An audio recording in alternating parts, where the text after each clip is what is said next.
this is again Yula, and for today's video, I'm gonna share to you my thoughts about the article that I just read earlier.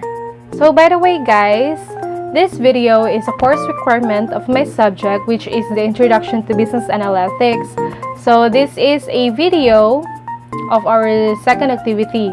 So as I read the article, which was given to us by our professor, it reevaluates my point of view about the social media and the big data. So the article that I just read earlier is about how Facebook is using a big data. So as we all know that Facebook is one of the top social media platforms in the world today. We are all familiar of Facebook. Almost every person in the world are using Facebook, right? But not every Facebook user is aware of Facebook using big data. What is big data? Big data refers to humongous volumes of data that cannot be processed effectively with the traditional applications that exist. The processing of big data begins with the raw data that isn't aggregated and is most often impossible to store in the memory of a single computer. Big data is high volume and high velocity or high variety information assets that demand cost-effective, innovative forms of information processing that enabled enhanced insight, decision-making, and process automation. How big is big data?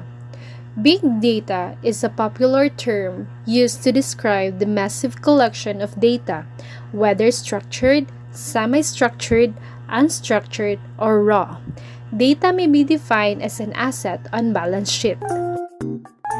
There are so many features in Facebook that uses big data.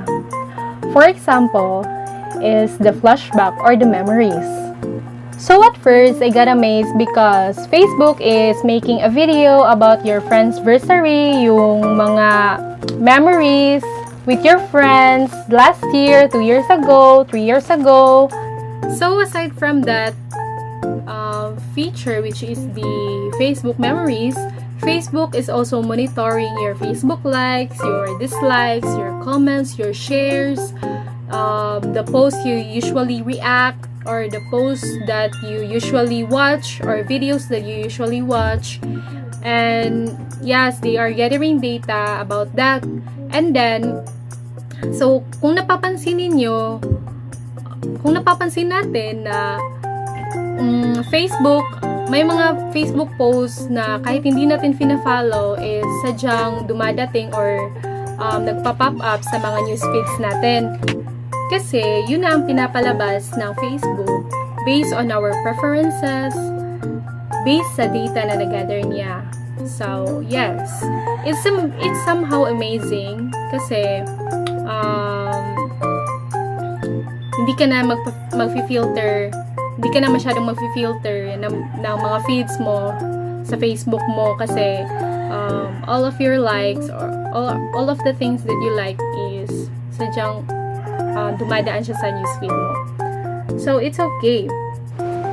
So, aside from that is the Facebook advertisement. So, there are a lot of business companies or famous brands are taking advantage of the use of Facebook. Kung napapansin niyo, before kasi is nahihirapan yung mga business companies to target their potential customers. So, kung napapansin niyo, noon is billboard, yung mga advertisement nila is through billboard. Yes, there are still billboards that is used for advertisement nowadays, but Facebook is different because companies or business companies can directly target their potential customers kasi they gather data about the likes, the dislikes of the customers or the Facebook users. So before, hindi nila matatarget yung mga potential clients nila, but through the Facebook is they can easily target their potential customers. So, nice na rin yun kasi we can easily go directly to the brands or the famous companies na ating gusto, diba? Article even mentioned that mas kilala pa tayo ni Facebook kaysa sa mga friends natin, kaysa sa therapies daw ng mga Facebook users. So, I cannot agree more because parang totoo na rin siya. Then, upon reading the article, I suddenly asked myself a question. Is everything still okay? Are all of these things are still okay? Because I do have a feeling that big data or using a big data is not safe. I feel like they are invading my privacy, my personal information. I don't know, but it is also stated and mentioned in the article that there are so many users daw na nagko-complain because Facebook is not clear with their privacy settings, or Facebook is too complicated with regards to their privacy settings. So ayun siya, I don't know, but I feel like it's not totally safe. Well, however, I know that we are all responsible and liable for every actions that we do in our social media.